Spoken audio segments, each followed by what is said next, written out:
Hi, ഇന്ന് നമ്മൾ വന്നിട്ടുള്ളത് ഒരു ക്രിസ്മസ് സ്പെഷ്യൽ സ്നാക്കായിട്ടാണ്.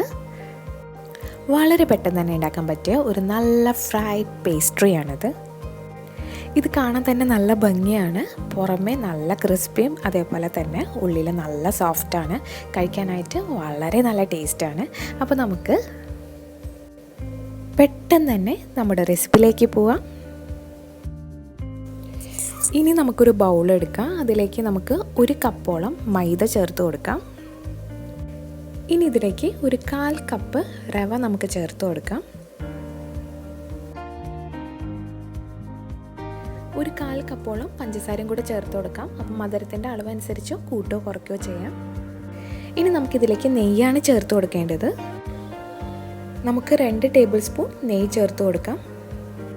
നെയ്യ് ചേർത്തതിന് ശേഷം നമുക്കെല്ലാം കൂടെ നന്നായിട്ടൊന്ന് മിക്സ് ചെയ്തെടുക്കുക. അപ്പോൾ സ്പൂൺ ഉപയോഗിച്ച് ചെയ്തിട്ടുണ്ടെങ്കിൽ ശരിയാവില്ല, അതുകൊണ്ട് നമുക്ക് കൈ ഉപയോഗിച്ച് തന്നെ നന്നായിട്ടൊന്ന് യോജിപ്പിച്ചെടുക്കുക. അപ്പോൾ നെയ്യ് എല്ലാ ഭാഗത്തും കറക്റ്റ് ഈവണായിട്ട് എത്തും.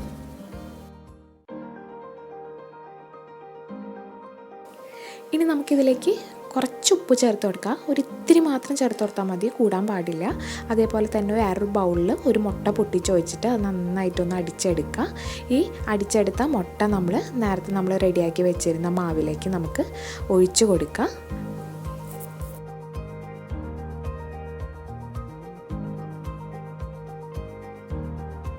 എന്നിട്ട് നമുക്ക് എല്ലാം കൂടെ നന്നായിട്ടൊന്ന് മിക്സ് ചെയ്തെടുക്കാം. അപ്പോൾ മിക്സ് ചെയ്തെടുക്കുമ്പോൾ നമുക്ക് എപ്പോഴും കൈ കൊണ്ട് തന്നെ മിക്സ് ചെയ്യണതായിരിക്കും നല്ലത്. ഇനി നമുക്ക് ഇതിലേക്ക് കുറേശ്ശെ പാലൊഴിച്ച് കൊടുത്തിട്ട് നന്നായിട്ട് ചപ്പാത്തിക്ക് കുഴക്കണ പോലെ നന്നായിട്ടൊന്ന് കുഴച്ചെടുക്കുക. അപ്പോൾ നമ്മളിവിടെ പശുവിൻ പാലാണ് ഉപയോഗിച്ചിട്ടുള്ളത്. പശുവിൻ പാലിൻ്റെ പകരമായിട്ട് നമുക്ക് വേണമെങ്കിൽ തേങ്ങാപ്പാൽ ഉപയോഗിക്കാം, അല്ലെങ്കിൽ സാധാരണ പച്ചവെള്ളം ആയാലും ഉപയോഗിച്ചാൽ മതി. ഇന്ന അളവൊന്നുമില്ല, അത് ചപ്പാത്തി മാവിൻ്റെ പരിവാവണ വരെ. ഇപ്പം നമ്മൾ നന്നായിട്ട് കുഴച്ചെടുത്തിട്ടുണ്ട്. നല്ല സോഫ്റ്റ് ആയിരിക്കണം നമ്മുടെ ഈ മാവ്. ഇനി നമുക്കിതൊരു 15 മിനിറ്റോളം മൂടി വയ്ക്കാം. 15 മിനിറ്റിന് ശേഷം ഒന്നുകൂടി എടുത്ത് ഒരു 2 മിനിറ്റോളം നന്നായിട്ടൊന്ന് കുഴച്ചെടുക്കുക. ഇനി നമുക്ക് ഈ കുഴച്ച് വെച്ച മാവിൽ നിന്ന് കുറേശ്ശെ എടുത്തിട്ട് ചെറിയ ഉരുളകളാക്കുക. അതായത് കുഞ്ഞു സ്മോൾ ബോൾസ് ആക്കി എടുക്കുക. എന്നിട്ട് നമുക്കൊരു ഫോക്ക് എടുക്കുക, ഒന്ന് വെള്ളത്തിൽ മുക്കിയിട്ട് എടുക്കുക. അതിനുശേഷം ഈ ഉരുള നമുക്കതിൻ്റെ പിറകു വശത്തായിട്ട് വെച്ചിട്ട് നമ്മുടെ വിരൽ കൊണ്ട് നന്നായിട്ടൊന്ന് ഇതേപോലെ പ്രസ് ചെയ്ത് കൊടുക്കുക. അപ്പോൾ കയ്യിൽ ഒട്ടി പിടിക്കുന്നുണ്ടെങ്കിൽ വേണമെങ്കിൽ നമ്മുടെ കൈ ഒന്ന് വെള്ളത്തിൽ മുക്കിയിട്ട് ഇങ്ങനെ ചെയ്താൽ മതി. എന്നിട്ട് ആ ഫോക്കിൻ്റെ എല്ലാ ഭാഗത്തും വരുന്ന പോലെ നമ്മൾ ഇതേപോലെ നന്നായിട്ടൊന്ന് അമർത്തി കൊടുക്കുക.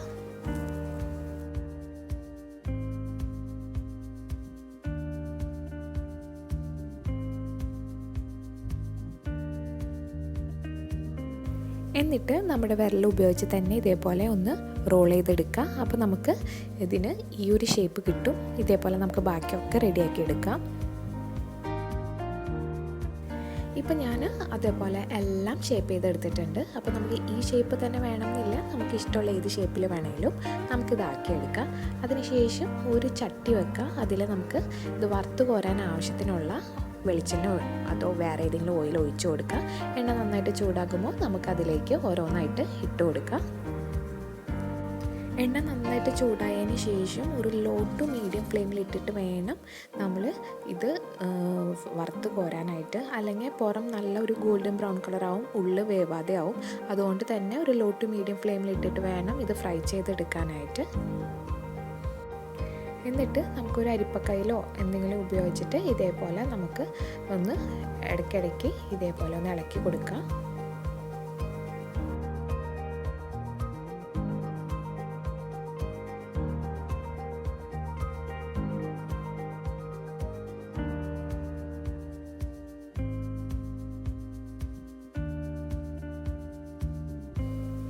എല്ലാ സൈഡും ഒരേപോലെ ഒരു ഗോൾഡൻ ബ്രൗൺ കളർ ആവുന്ന വരെ നമുക്കിതൊന്ന് ഫ്രൈ ചെയ്തെടുക്കാം.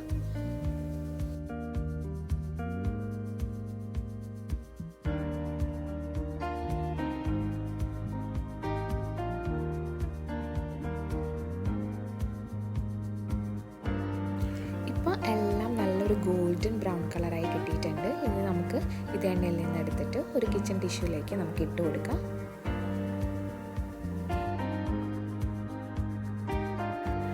അങ്ങനെ വളരെ പെട്ടെന്ന് ഉണ്ടാക്കാൻ പറ്റിയ ഒരു സിമ്പിൾ സ്നാക്കാണിത്. അപ്പോൾ എല്ലാവരും ഇതൊന്ന് ട്രൈ ചെയ്ത് നോക്കണം.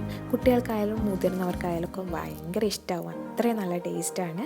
ഇപ്പോൾ മുട്ട ചേർക്കാൻ ഇഷ്ടമില്ലാത്തവർ മുട്ടയുടെ പകരമായിട്ട് നമുക്ക് ഇതിലേക്ക് ഒരു 1/4 ടീസ്പൂണോളം ബേക്കിംഗ് സോഡയും കൂടെ ചേർത്ത് കൊടുത്താൽ മതി. ഇത് നമുക്ക് ഒരാഴ്ചയോളം നല്ല എയർ ടൈറ്റ് ആയിട്ടുള്ള കണ്ടെയ്നറിൽ ഇട്ടിട്ട് ഒരാഴ്ചയോളം നമുക്കിത് ഉപയോഗിക്കാം. അപ്പോൾ എല്ലാവരും ഇതൊന്ന് ട്രൈ ചെയ്ത് നോക്കുക, തീർച്ചയായിട്ടും ഇഷ്ടപ്പെടും. വീഡിയോ ഷെയർ ചെയ്യാനും ലൈക്ക് ചെയ്യാനും കമൻറ്റ് ചെയ്യാനും സബ്സ്ക്രൈബ് ചെയ്യാനും മറക്കരുത്.